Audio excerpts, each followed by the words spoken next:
నమస్తే అండి. నా పేరు త్రినాథ్. నిన్న మజాకా టీజర్ రిలీజ్ ఈవెంట్లో నేను మాట్లాడిన మాటలు చాలామంది మహిళలకి మనసుకి నొప్పించిందనే విషయం నాకు అర్థమైంది. అయితే ఇది అందరికీ చెప్తున్నాను. నేను ఏదో నవ్వించే ప్రయత్నంలో అనుకోకుండా నా నోట్లో నుంచి వచ్చిన మాటలే తప్ప నేను వాంటెళ్ళి చెప్పింది కాదు. అయినా సరే మీరందరికీ మనసు నొప్పించింది కాబట్టి తప్పే. కాబట్టి నేను మనస్ఫూర్తిగా మీ అందరికీ క్షమాపణలు తెలియజేస్తాను.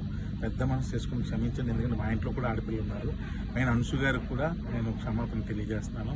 అలాగే ఇంకా నేను ఏదో కామెడీ కోసం మా హీరోయిన్ని ఏడిపించే ప్రాసెస్లో వాడిని మ్యానరిజం కూడా చాలా పెద్ద తప్పు జరిగిపోయింది. అది కూడా వాంటెడ్లీ చేసింది కదా. ఊరికి అక్కడ ఉన్న వాళ్ళని అందరినీ నవ్విద్దామని అనుకున్నాను. కానీ ఇది ఎంత పెద్ద ఇష్యూ అవుద్దని అనుకోలేదు. దయచేసి దానికి సంబంధించిన వాళ్ళకి కూడా వాళ్ళ మనోభావాలు దెబ్బతీసి ఉంటే ఆ పర్సన్స్ అందరికీ కూడా మనస్ఫూర్తిగా క్షమాపణ తెలియజేస్తాను. దయచేసి నన్ను పెద్ద మనసు చేసుకుని క్షమించండి.